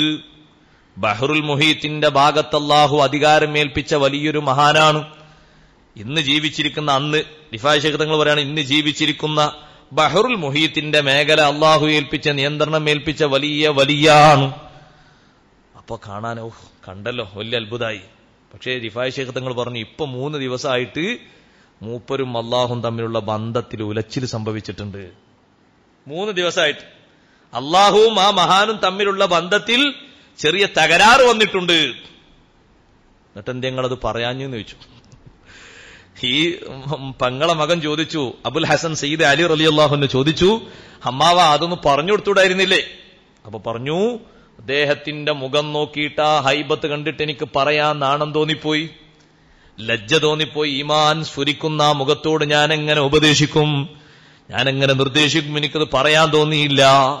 അപ്പൊ ചോദിച്ചു, എന്താണ് അള്ളാഹും അദ്ദേഹം തമ്മിലുള്ള ബന്ധത്തിന് വന്ന തകരാറ്? ഇപ്പൊ 3 ദിവസമായിട്ട് ബഹറുൽ മുഹീത്തിന്റെ മേഖലയിൽ മഴ വർഷിക്കുന്നുണ്ട്, ശക്തമായ മഴ. അപ്പൊ ഒരു സെക്കൻഡിൽ മനസ്സിലൂടെ ഒരു ചിന്ത കടന്നുപോയി, എന്തിനാണിപ്പ മഴ? എടവപ്പാതിയിൽ പെയ്യാണ്, മകരപ്പാതിയിൽ പെയ്യാണ്, മറ്റേ നടുവിൽ പെയ്യാണ്. നമ്മളെ മനസ്സിൽ എന്തിനാണിപ്പ മഴ? ആ വലിയ വലിയന്റെ മനസ്സിലൂടെ ഒരു സമയം കടന്നുപോയി, ഒരു ചിന്ത, ഒറ്റ നേരം. ചോദ്യം ചെയ്തിട്ടില്ല, തൊള്ളോണ് പറഞ്ഞിട്ട് മനസ്സിലൂടെ ഒന്ന് പോയപ്പോഴേക്ക് അള്ളാഹുവും ആ മഹാനും തമ്മിലുള്ള ബന്ധത്തിന് തകരാറ് വന്നു. ഞങ്ങൾക്കതൊന്ന് പറഞ്ഞു കൊടുത്തുകൂടായിരുന്നില്ല അമ്മാവ? എനിക്കത് പറയാൻ തോന്നിയില്ല മോനെ, അത്രമാത്രം ഈമാനും ഹൈബത്തും ബഹുമാനവും ഉള്ള മുഖല്ലേ, നിങ്ങൾ കണ്ടില്ലേ പുറത്തുനിന്ന് തന്നെ ആ മുഖം. എനിക്കത് പറയാൻ ഹയാ കൊണ്ട് പറയാതിരുന്നതാണ്.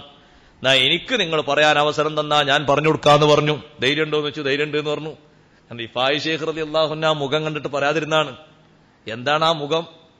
ഈമാൻ സ്ഫുരിക്കുന്ന മുഖം. ആ റൂം ഒന്നാകെ പ്രകാശിക്കാണ്, അത്രയും വലിയ വെളിച്ചല്ലേ. ഞാൻ എങ്ങനെ ആ മുഖത്ത് നോക്കിയിട്ട് ഉപദേശം കൊടുക്കും?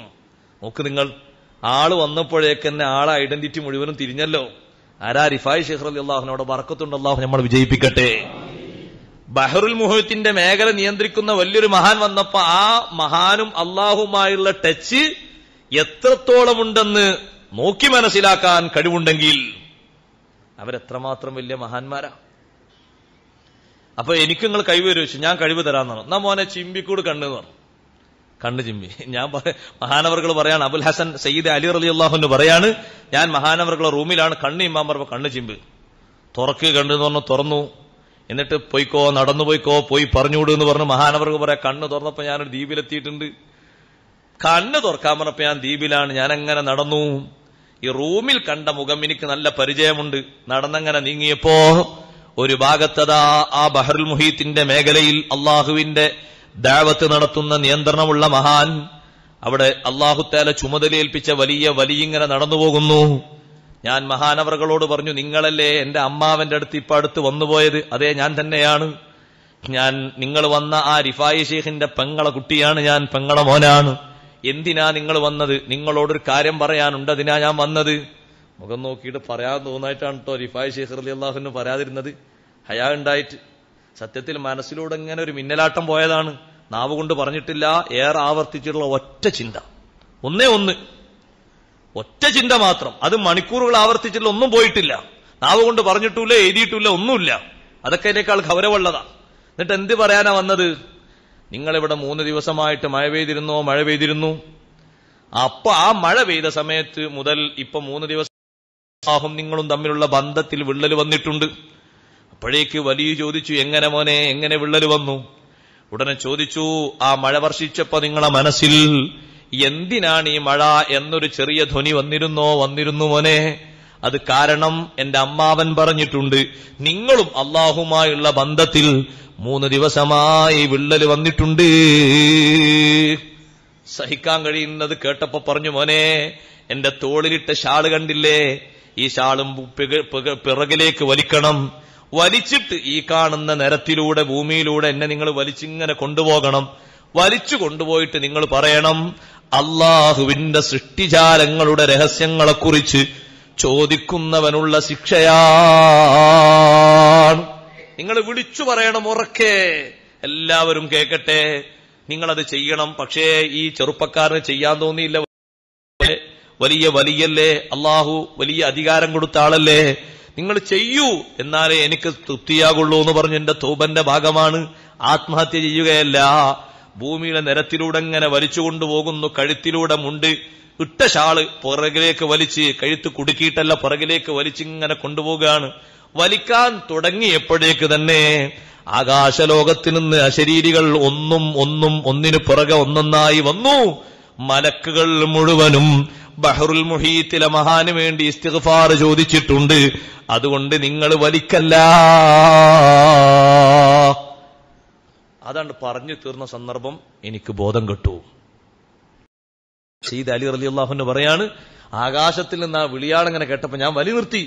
ഉടൻ ഞാൻ ബോധം കെട്ടു. ബോധം കെട്ട ശേഷം എന്റെ അമ്മാവൻ എന്നെ വിളിക്കുന്ന പിന്നെ ഞാൻ കേട്ടത്, യാ അലി എഴുന്നേൽക്കൂ. അപ്പൊ ഞാൻ തുറന്നു നോക്കുമ്പോ ഞാൻ ആ റൂമിലുണ്ട്. ഞാനിപ്പോ കണ്ണു തുറന്നപ്പോ ആ റൂമിലുണ്ട്. ഞാൻ എവിടുന്നാണോ പുറപ്പെട്ടത് അതേ റൂമിലാണ് ഞാൻ ഇപ്പോഴും ഉള്ളത്. അള്ളാഹു അവരെ ബറക്കത്തുകൊണ്ട് നമ്മളെ വിജയിപ്പിക്കട്ടെ. ഞാൻ പറഞ്ഞു വന്നത്, അള്ളാഹുവിന്റെ സൃഷ്ടിജാലങ്ങളെക്കുറിച്ച് ചിന്തിക്കുന്ന മുഅ്മിനായ മനുഷ്യൻ അവൻ പറയുന്ന വാക്ക് റബ്ബനാ മാ ഖലഖ്ത ഹാദാ ബാത്തിലാ. സമ്മതിച്ചു പറയേണ്ടത് റബ്ബനാ, ഞങ്ങളുടെ നാഥാ, മാ ഖലഖ്ത ഹാദാ ബാത്തിലാ, ഇതൊന്നും നീ വെറുതെ പടച്ചതല്ല, ഇതൊന്നും നീ വെറുതെ സൃഷ്ടിച്ചതല്ല. നിന്റെ ഓരോ സൃഷ്ടിജാലങ്ങളിലും നീ ഹിക്മത്ത് വെച്ചിട്ടുണ്ട്. എനിക്കത് കൂടുതൽ അറിയില്ല എന്നേ ഉള്ളൂ. ഞാൻ സമ്മതിക്കുകയാണ്. ഇതിനെ നീ സൃഷ്ടിച്ചതും വെറുതെ അല്ല, അതിനെ സൃഷ്ടിച്ചതും വെറുതെ അല്ല. അങ്ങനെയല്ല, ചില ആൾക്കാരെ കണ്ട് ഇടങ്ങേറായിട്ട് ഓനക്ക് എന്തിനാ അള്ളാഹുത്തരം കൊണ്ട് പടച്ചു വിട്ടതെന്ന് ചോദിക്കുമ്പോൾ, ഈ കുരുത്ത കെട്ട സൈസിനെ എന്തിനാണ് അള്ളം കൊണ്ട് പടച്ചു വിട്ടത് ചോദിക്കണ്ട. അതും അള്ളാഹിന്റെ സൃഷ്ടിയാണ്. എത്ര ദുഷിച്ച ആളെ കണ്ടാലും നീ പറയേണ്ടത് റബ്ബനാ മാ ഖലഖ്ത. ഇതിന്റെ പിന്നിലും ദൃഷ്ടാന്തമുണ്ടോ? ഉണ്ട്. ഓരോന്നിന്റെ പിന്നിലും ദൃഷ്ടാന്തമുണ്ടോ? ഉണ്ട്. ചെറിയ ജീവിയാണെങ്കിലും വലിയ ജീവിയാണെങ്കിലും ഒക്കെയുണ്ട്. അതുകൊണ്ടല്ലേ ഇമാമുന ശാഫിഈ റളിയല്ലാഹുവിനോട് ഒരാൾ ചോദിച്ചു, അള്ളാഹു എന്തിനാണ് ഈച്ചയെ സൃഷ്ടിച്ചത്? ഖുർആൻ പേരെടുത്ത് പറഞ്ഞ ഒന്നാണല്ലോ ഈച്ച എന്ന് പറഞ്ഞ സാധനം. അള്ളാഹു പേരെടുത്ത് പറഞ്ഞില്ലേ, ഉദാഹരണമാക്കി പറഞ്ഞു ഈച്ച. ഈച്ചൻ എന്തിനാണ് സൃഷ്ടിച്ചെന്ന് വെച്ചപ്പോ ഇമാം ഷാഫി റളിയല്ലാഹു അൻഹു പറഞ്ഞു, ഈച്ചനെ സൃഷ്ടിച്ചതിൽ വലിയ തത്വമുണ്ട്. എന്താണ് ആ തത്വം? ഈച്ച വന്നാൽ ഞാനും ഇങ്ങനെ ആട്ടൂലേ? എത്ര ശ്രമിച്ചിട്ടാ ഒരു ഈച്ചനെ പിടിച്ചാൻ കിട്ടല് അല്ലേ? എത്ര ശ്രമിക്കണം. അങ്ങനെ പോയല്ലോ അടച്ചവനെ, എത്ര ഞാൻ നോക്കിയതൊന്ന് പിടിക്കാൻ കിട്ടുന്നില്ലല്ലോ എന്ന് പറയും. ഈച്ചനെ സൃഷ്ടിച്ചെന്താന്ന് വെച്ചപ്പോ മഹാനവറുകൾ പറഞ്ഞു, മുദില്ലതൻ ലിൽ മുലൂക്കി വസലാത്തീൻ. രാജാക്കന്മാരെയും ഭരണാധികാരികളെയൊക്കെ അവർക്കൊക്കെ ഒരു വിനയം കൊടുത്തിട്ടൊന്ന് താഴ്ത്താൻ വേണ്ടിയാണ്. അതെന്താ? അവരെ മൂക്കിന്റെ മേലെ ആരും തൊടൂലല്ലോ. പക്ഷെ തൊടാൻ പറ്റുന്നൊരു ജീവി വേണ്ട, അതാണ് ഈച്ച. നിങ്ങൾ ആലോചിച്ച് നോക്കി, ചെറിയ ഹിക്മത്തല്ലല്ലോ അല്ലാഹു തആല കൊടുക്കുന്നത്, വലിയ ഹിക്മത്തല്ലേ. നമ്മൾ ആരെങ്കിലും പോയി തൊടുവോ പ്രധാനമന്ത്രിന്റെ മൂക്കിന്റെ മേലെ? ഇല്ലല്ലോ. തൊടാതിരിക്കുന്ന അയാളൊരു മനുഷ്യൻ തന്നെ, പക്ഷെ അയാൾക്ക് ആ സ്ഥാനവും പവറും കാര്യങ്ങളും ഉള്ളതുകൊണ്ട് തൊടാൻ കഴിയാത്തതുകൊണ്ടാണ്. പക്ഷേ ഒരു പെർമിറ്റും വേണ്ട, ഒരു കടലാസും വേണ്ട, ഒരു പെർമിഷനും വേണ്ട, ഒരാളും കൂടെ പോകണ്ട, നേർക്ക് ഡയറക്റ്റ് ആയി തൊടാൻ പറ്റും. അതിനൊരു ജീവി വേണ്ട, അതാണ് ഈച്ച. അത് ചെറിയൊരു ഹിക്മത്തല്ലോ. ഇങ്ങനെ അള്ളാഹു സൃഷ്ടിച്ച സംവിധാനങ്ങളിലൊക്കെ ഈമാനുള്ള മനുഷ്യൻ പറയുന്ന റബ്ബനാ മാ ഖലഖ്ത ഹാദാ ബാത്തിലാ. ഇമാം റാസി റളിയല്ലാഹു അൻഹു പറഞ്ഞു, അല്ലദീന യദ്കുറൂനല്ലാഹ ഖിയാമൻ വഖുഊദൻ വഅലാ ജുനൂബിഹിം എന്ന് പറഞ്ഞിടത്ത് ഒരു തത്വം കൂടിയുണ്ട്. നിസ്കാരത്തെ പറ്റിയാണ് ഈ പറഞ്ഞത്, അതും കൂടി മനസ്സിലാക്കണം. നിസ്കാരത്തെ പറ്റിയാ പറഞ്ഞു, ഞാൻ അവസാനിപ്പിക്കാണ്. എന്ന് പറഞ്ഞാൽ നിന്നും നിസ്കരിക്കും, നിൽക്കാൻ കഴിഞ്ഞിട്ടില്ലെങ്കിൽ ഇരുന്നും നിസ്കരിക്കും, ഇരിക്കാൻ കഴിഞ്ഞിട്ടില്ലെങ്കിൽ കിടന്നും നിസ്കരിക്കും. കിടക്കുമ്പോ ഭാഗങ്ങളെ മേൽ കടന്നിട്ടാണ് നിസ്കരിക്കേണ്ടത് എന്നുള്ളതിന് ഇമാം ഷാഫി റളിയല്ലാഹു അൻഹു ആയത്താ തെളിവാക്കിയത്. അബൂ ഹനീഫ തങ്ങൾ പറഞ്ഞത് കിടന്ന് നിസ്കരിക്കുന്ന ആൾ മലർന്ന് കിടന്നിട്ടാണ് നിസ്കരിക്കേണ്ടിന. മലർന്ന് കിടന്നിട്ട് കാൽഭാഗം ഖിബിലന്റെ ഭാഗത്തേക്കാക്കിയിട്ട് തലഭാഗം ഇപ്പുറത്തേക്കാക്കിയിട്ട് മലർന്ന് കിടന്നിട്ട്. ഷാഫി ഇമാം തങ്ങൾ പറഞ്ഞു, അല്ല, കിടന്ന് നിസ്കരിക്കുന്ന ഒരാൾ വലതുഭാഗത്തേക്ക് ചെരിഞ്ഞു കിടക്കണം, കഴിയില്ലെങ്കിൽ ഇടതുഭാഗത്തേക്ക് ചെരിഞ്ഞു കിടക്കണം, അതിനും കഴിയില്ലെങ്കിൽ മലർന്നു കിടക്കണം. അതെന്താ ഷാഫി ഇമാം തങ്ങൾ അങ്ങനെ പറയാൻ കാരണം? ഈ ആയത്തിൽ അങ്ങനെയാണ് അല്ലാഹു പറഞ്ഞത്. നൃത്തവും ഇരുത്തവും കഴിഞ്ഞിട്ട് പിന്നെ പറഞ്ഞ എങ്ങനെ? വഅലാ ജുനൂബിഹിം എന്നല്ലേ, ഭാഗങ്ങളെ മേൽ കടന്നിട്ട് എന്നല്ലേ. അപ്പൊ അതിനാണ് പ്രാധാന്യം കൊടുത്തത് ഇമാം ഷാഫി റളിയല്ലാഹു അൻഹു. മാത്രല്ല വൈദ്യശാസ്ത്രം പറയുന്നുണ്ട് അള്ളാഹു ഈ പറഞ്ഞതിൽ വലിയ തത്വമുണ്ട്. കാരണം മലർന്നു കിടന്നാല് ദിക്ർ കൂടുതൽ മുന്നോട്ട് പോകൂല. ചെരിഞ്ഞു കിടന്നാലോ കുറെയൊക്കെ ദീർഘായുസുണ്ടാവും അല്ലെ. ചിന്തക്കും ഒരു ചെറിയ തെളിവാ. ചെരിഞ്ഞു കിടന്ന് ചിന്തിക്കുകയാണെങ്കിൽ, മലർന്നു കിടന്ന ചിന്തയാണെങ്കിൽ അടുത്ത പോയിന്റ് തന്നെ അത് കൂർക്കം വലിയായി പരിണമിക്കും. കാരണം എല്ലാ സംവിധാനങ്ങളൊക്കെ തുറന്നു പോയൊക്കെ എല്ലാത്തിനും വിശാലത കൊടുത്തു. ഇനി എന്ത് ചിന്ത എവിടെ? ചെരിഞ്ഞു കിടന്നിട്ടാണെങ്കിൽ വലത്തോട്ടും ഇടത്തോട്ടും ചെരിഞ്ഞു കിടക്കുകയാണെങ്കിൽ ദിക്റിനും കഴിയും, ചിന്തക്കും കഴിയും. അതുകൊണ്ടല്ലേ ഇസ്ലാം കിടത്തത്തിന് തന്നെ പ്രാധാന്യം കൊടുത്തത്. ആ കിടത്തത്തിനല്ലേ സഹോദരന്മാരെ ലാസ്റ്റ് നമ്മളെ കൊണ്ടേ കിടത്തുന്നു. അങ്ങനെ തന്നെയല്ലേ, മലർത്തിയിട്ടാ ചെരിച്ചിട്ടല്ലേ ദിക്ർ ചൊല്ലിട്ട് ലാസ്റ്റ് വെക്കുന്നത്. എങ്ങനെ? ചെരിച്ചിട്ടല്ലേ. അല്ലദീന യദ്കുറൂനല്ലാഹ ഖിയാമൻ വഖുഊദൻ വഅലാ ജുനൂബിഹിം. രണ്ട് തഫ്സീറാണ് ആയത്തിനുള്ളത്. ഒന്ന് ദിക്ർ, ദായിമായി ദിക്ർ ചൊല്ലുന്നവർ, നൃത്തത്തിലും ഇരുത്തത്തിലും ഒക്കെ ദിക്ർ ചൊല്ലുന്നവർ. അതുകൊണ്ട് തന്നെ ഒരു കാര്യം കൂടി പറയാനുണ്ട്. എവിടെ ഒരു പോയിന്റിൽ ഇരുന്നാലും ഒരു അസ്തഗ്ഫിറുല്ലാഹി പറയണം. മഹാന്മാര് പറഞ്ഞു എവിടെ ഒരു പോയിന്റിൽ ഇരുന്നാലും എന്തെങ്കിലും ചെറിയ ദിക്ർ, അസ്തഗ്ഫിറുല്ലാഹ്ന്നോ സുബ്ഹാനല്ലാഹ്ന്നോ അല്ലെങ്കിൽ സ്വലാത്ത് എന്തെങ്കിലും ഒന്ന് പറയണം. കാരണം ഒരു സ്ഥലത്ത് ഒരാൾ ഇരുന്നിട്ട് ഒരു ദിക്റും ചെല്ലാതെ അയാൾ എണീറ്റ് പോയാൽ കാന അലൈഹി മിനല്ലാഹി തിറ. ഹബീബ് റസൂലുള്ളാഹി സ്വല്ലല്ലാഹു അലൈഹി വസല്ലം തങ്ങൾ പറഞ്ഞു അയാളെ മേൽ അള്ളാഹുവിൽ നിന്ന് ചെറിയൊരു ബറക്കത്തിന്റെ കുറവുണ്ട്. അപ്പൊ ഓർമ്മ കിട്ടൂല ചിലപ്പോഴൊക്കെ. എന്നാൽ എന്തെങ്കിലും സുബ്ഹാനല്ലാഹ്ന്നോ അല്ലെങ്കിൽ അല്ലാഹ്ന്നോ എന്തെങ്കിലും ഒരു ദിക്ർ ഇരിക്കുമ്പോ അതിന് അള്ളാഹു നമുക്ക് ഓർമ്മ തരുമാറാകട്ടെ. അപ്പൊ നിത്യമായി ചൊല്ലുന്നവരാണോ? നിത്യമായി ദിക്ർ ചൊല്ലുന്നവരാണ്. അവർ ക്ഷീണിക്കൂല. എത്ര ദിക്ർ ചൊല്ലിയാലും അവർക്ക് ക്ഷീണം വരൂല. ദിക്റിൽ അവർക്ക് വലിയ ആനന്ദമാണ്. ദിക്ർ ചൊല്ലിയിട്ട് അവർ ചിന്തിക്കും. ഈ ചിന്തക്ക് വലിയ പ്രാധാന്യമുണ്ട്. അല്ലാഹു തആല അവനെക്കുറിച്ച് കൂടുതൽ ചിന്തിക്കാനും പഠിക്കാനും നമുക്ക് തൗഫീഖ് നൽകുമാറാകട്ടെ. ചിന്തിച്ച് അമൽ ചെയ്യണം കേട്ടോ. ചില മഹാന്മാര് പറഞ്ഞു ചിന്ത കൂടുതൽ വരുത്തി തീർക്കുന്ന കാര്യങ്ങൾ അധികരിപ്പിക്കണം. അതുകൊണ്ട് തന്നെയാണ് ചില പണ്ഡിതന്മാര് പറഞ്ഞത് സിയാറത്തിന് പോകുമ്പോ ചിന്ത അധികം കിട്ടും അല്ലേ. സിയാറത്തിന് പോകുന്ന വ്യക്തിക്ക് ചിന്ത അധികം കിട്ടും. അതുകൊണ്ടല്ലേ തങ്ങൾ പറഞ്ഞ് ഇടക്കിടക്ക് സിയാറത്തിന് പോകണം. സ്വന്തം ഉപ്പാന്റെ ഖബറാണെങ്കിലും പൊതുവെ മറ്റുള്ള ഖബറാണെങ്കിലും ഇടക്കിടക്ക് അത് ചെയ്യണം. എന്തിനാണത്? ഫഇന്നഹാ തുദക്കിറുകുമുൽ ആഖിറ. അത് ആഖിറത്തെക്കുറിച്ചുള്ള ചിന്ത മനസ്സിലിങ്ങനെ തരും. അല്ലാതെ നമ്മളെ മനസ്സിലിങ്ങനെ ഒഴിഞ്ഞിരുന്ന ചിന്ത വരുന്നു. ഞാനും നിങ്ങളൊക്കെ ഒഴിഞ്ഞിരുന്ന വേറെന്തെങ്കിലും ചിന്തിക്കാന്നല്ലാതെ. ഖബറിന്റെ അടുത്ത് പോയാണെങ്കിൽ ഒരു മിനിറ്റ് നേരം ഖബറാണല്ലോ, മീസാങ്കല്ലാണല്ലോ, ഇതിന്റെ ഉള്ളിലൊരാളുണ്ടല്ലോ, പടച്ച റബ്ബേ ഹാലെന്താ സംഗതി നമ്മളെ കൈകൊണ്ട് വെച്ച കുട്ടി തന്നെയാണ്, അല്ലെങ്കിൽ വാപ്പന്നെയാണ്, അല്ലെങ്കിൽ എളാമണല് മൂത്തമ്മയാണ്. അപ്പൊ ആ ഒരു മിനിറ്റ് നേരം ചിന്ത വരുന്നു. അങ്ങനെ പിറ്റത്താഴ്ച വരും, പിന്നെയും ചിന്ത വരികയാണ്. ഈ ചിന്ത ഇങ്ങനെ ആവർത്തിച്ചു വരുമ്പോ നമ്മളെ കൽബ് ശരീരം ഒക്കെ നന്നാകല്ലേ. 3 നിലക്കും ഈ ആയത്തിൽ പറഞ്ഞു 3 നിലക്കും അള്ളാഹുവിനെ അനുകരിക്കുന്ന അംഗീകരിക്കുന്ന സ്വഭാവമുണ്ട്. അല്ലദീന യദ്കുറൂനല്ലാഹ ഖിയാമൻ വഖുഊദൻ. അത് ദിക്റാ അല്ലേ. ദിക്ർ വരുന്നൊരു അവയവേദ നാവാണ്. നാവല്ലേ. വഖുഊദൻ വഅലാ ജുനൂബിഹിം. അള്ളാഹു വീണ്ടും പറഞ്ഞു ഭാഗങ്ങളെ മേൽ, ശരീരത്തിന്റെ വിവിധ ഭാഗങ്ങളെ മേൽ കടന്നിട്ടും ഇരുന്നിട്ടൊക്കെ അള്ളാഹുവിനെ കുറിച്ച് ഓർക്കുന്നവർ. അപ്പൊ അവയവങ്ങളെ കൊണ്ട് ഓർമ്മയുണ്ട്. വയതഫക്കറൂന ഫീ ഖൽഖിസ് സമാവാതി വൽ അർള്. ആകാശ ഭൂമികളെ സൃഷ്ടിപ്പിന്നിട്ട് ചിന്തിക്കുക. ചിന്ത വരേണ്ടത് എവിടുന്ന? കൽബിന്നാണ്. അപ്പൊ കൽബ് കൊണ്ടും ലിസാന് കൊണ്ടും അവയവങ്ങൾ കൊണ്ടും 3 കൊണ്ടും ഒരു മനുഷ്യൻ അള്ളാഹുവിനെ ചിത്രീകരിക്കുന്ന, ഓർമ്മിക്കുന്ന, അള്ളാഹുവിന്റെ അടയാളങ്ങൾ അംഗീകരിക്കുന്ന ഒരു സ്വഭാവം. ആ സ്വഭാവം അള്ളാഹു നമുക്ക് നൽകുമാറാകട്ടെ. അതാണ് സത്യത്തിൽ നിസ്കരിക്കുന്ന മനുഷ്യനാണ് നന്നായി ചിന്തിക്കേണ്ടത്. ബുദ്ധിമാൻ ഉലുൽ അൽബാബ് എന്ന് പറഞ്ഞ ആളാരാ? നിസ്കരിക്കുന്ന ദിക്ർ ചൊല്ലുന്ന ആളാണ്. ആ ദിക്റിൽ എത്ര കണ്ട് ഡിഗ്രി കൂടുന്നോ അവർക്ക് കൂടുതൽ ചിന്ത കൂടും. അതുകൊണ്ടല്ലേ നബിയുല്ലാഹി ദാവൂദ് അലൈഹിസ്സലാം, ദാവൂദ് നബി അലൈഹിസ്സലാമിന് അല്ലാഹു തആല കൊടുക്കുന്ന സ്വീകാര്യത നോക്ക് നിങ്ങൾ. ദാവൂദ് നബിന്റെ അമൽ ഇവിടുന്ന് ഭൂമി ലോകത്ത് നിന്ന് ആകാശത്തേക്ക് ഉയർത്തുമ്പോ ഭൂനിവാസികളുടെ അത്രയും അമൽ ഒരു ദിവസം ദാവൂദ് നബി ചെയ്യാറുണ്ട്. ഒറ്റ ദിവസം, എല്ലാ ദിവസവും ഭൂമിയിൽ എത്ര ആൾക്കാരുണ്ടോ അത്രയും ആളുകളുടെ അമല് കണ്ടിട്ട് ദാവൂദ് നബി എന്ന് പറഞ്ഞ ഒരു മനുഷ്യൻ തന്നെ ചെയ്യലുണ്ട്. അപ്പൊ സ്വഹാബത്ത് ചോദിച്ചു, നബിയെ കൈഫ കാന ദാലിക്കൽ അമലു, എങ്ങനെയാണ് അമല്? നമുക്കും തിരിയണല്ലോ. അല്ല, ഭൂമിയിലുള്ള മെമ്പർമാരെല്ലാവരുടെയും കണക്കനുസരിച്ച് ഒരാൾ അമൽ ചെയ്യാന്ന് പറഞ്ഞാൽ എങ്ങനെ? അപ്പൊ ഹബീബ് റസൂലുള്ളാഹി സ്വല്ലല്ലാഹു അലൈഹി വസല്ലം നിങ്ങൾ പറഞ്ഞു, ഈ അമല് ഹുവ തഫക്കുറു ഫീ മാരിഫത്തില്ലാഹ്, അള്ളാഹുവിനെ അറിയാനുള്ള അടയാളങ്ങളിൽ ചിന്തിച്ചുകൊണ്ടുള്ള അമലാണ്. അള്ളാഹിനെ അറിയാനല്ലേ അള്ളാഹു ഈ അടയാളങ്ങളൊക്കെ വെച്ചത്. ആ അടയാളങ്ങളൊക്കെ വെച്ച് അള്ളാഹിനെ അറിയാനാണ്.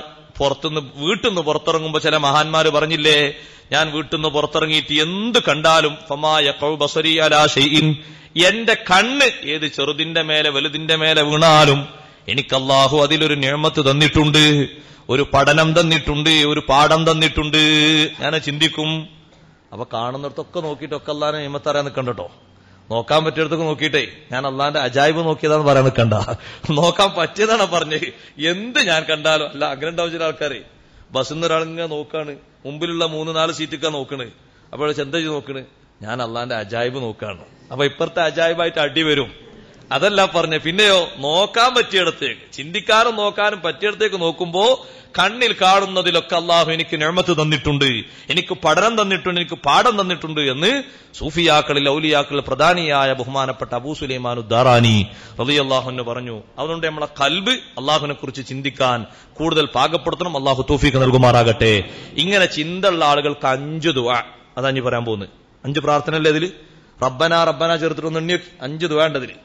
ഒന്നാമത്തെ ദുആ റബ്ബനാ മാ ഖലഖത ഹാദാ ബാതില സുബ്ഹാനക ഫഖിനാ അദാബന്നാർ റബ്ബനാ ഇന്നക മൻ തുദ്ഖിലിൻ നാർ ഫഖദ് അഖ്സൈത വമാ ലിൽസാലിമീന മിൻ അൻസാർ റബ്ബനാ ഇന്നനാ സമിഅനാ മുനാദിയൻ യുനാദി ലിൽ ഈമാൻ അൻ ആമിനൂ ബിറബ്ബികും ഫആമന്നാ റബ്ബനാ ഫഗ്ഫിർ ലനാ ദുനൂബനാ വകഫിർ അന്നാ സയ്യിആതിനാ وتوفنا مع الأبرار ربنا وآتنا ما وعدتنا على رسلك ولا تخزنا يوم القيامة إنك لا تخلف الميعاد. 5 റബ്ബന ചേർത്തിട്ടുള്ള ദുആന്റെ പ്രത്യേകത എന്താ ഇൻഷാ അല്ലാഹ് അടുത്തതിൽ പറയാം. അല്ലാഹു തൗഫീഖ് നൽകട്ടെ. ഇപ്പൊ അത് പറയുന്നില്ല. ആ ദുആക്ക് വലിയൊരു പ്രത്യേകത ഉണ്ട്, വലിയ പ്രാധാന്യമുണ്ട്. 5 റബ്ബനയാണ് അതിൽ ചേർത്ത്.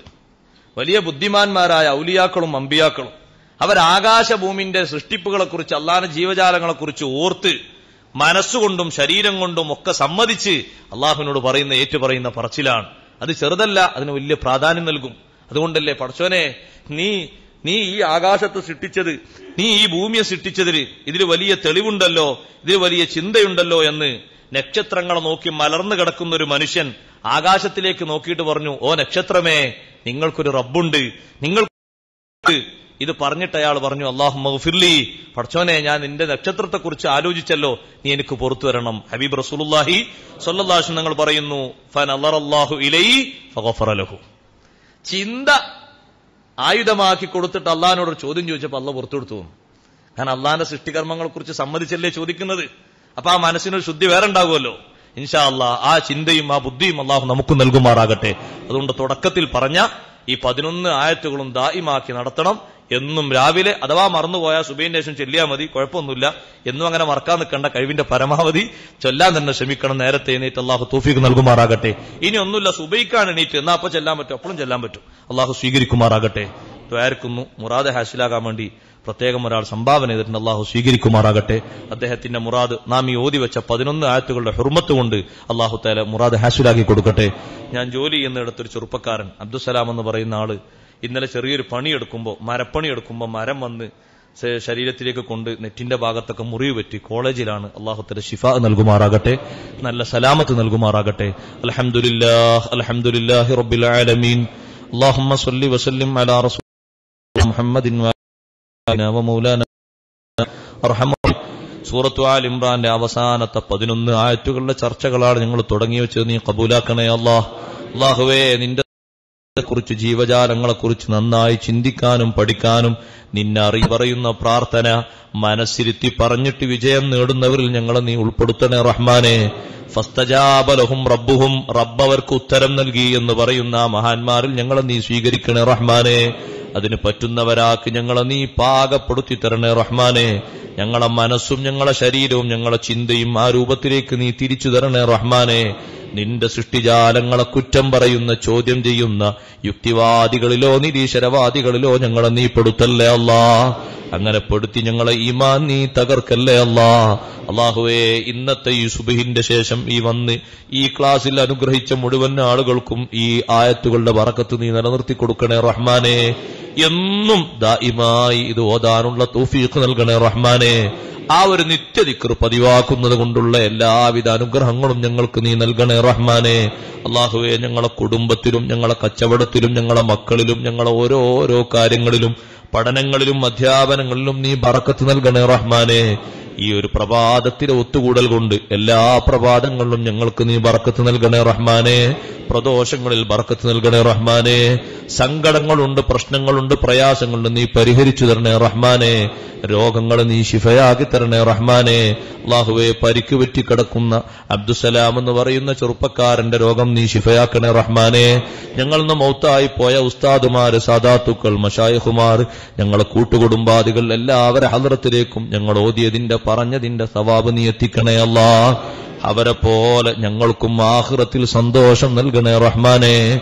ആ വലിയ വലിയ മഹാന്മാരൊക്കെ സന്തോഷത്തിൽ ഉല്ലസിക്കുന്നത് പോലെ ഞങ്ങൾക്കും അവസരം നൽകണേ റഹ്മാനെ. റബ്ബനാ തഖബ്ബൽ മിന്നാ ഇന്നക അൻതസ് സമീഉൽ അലീം വതുബ് അലൈനാ ഇന്നക അൻതത് തവ്വാബുർ റഹീം. ആമീൻ ബിറഹ്മ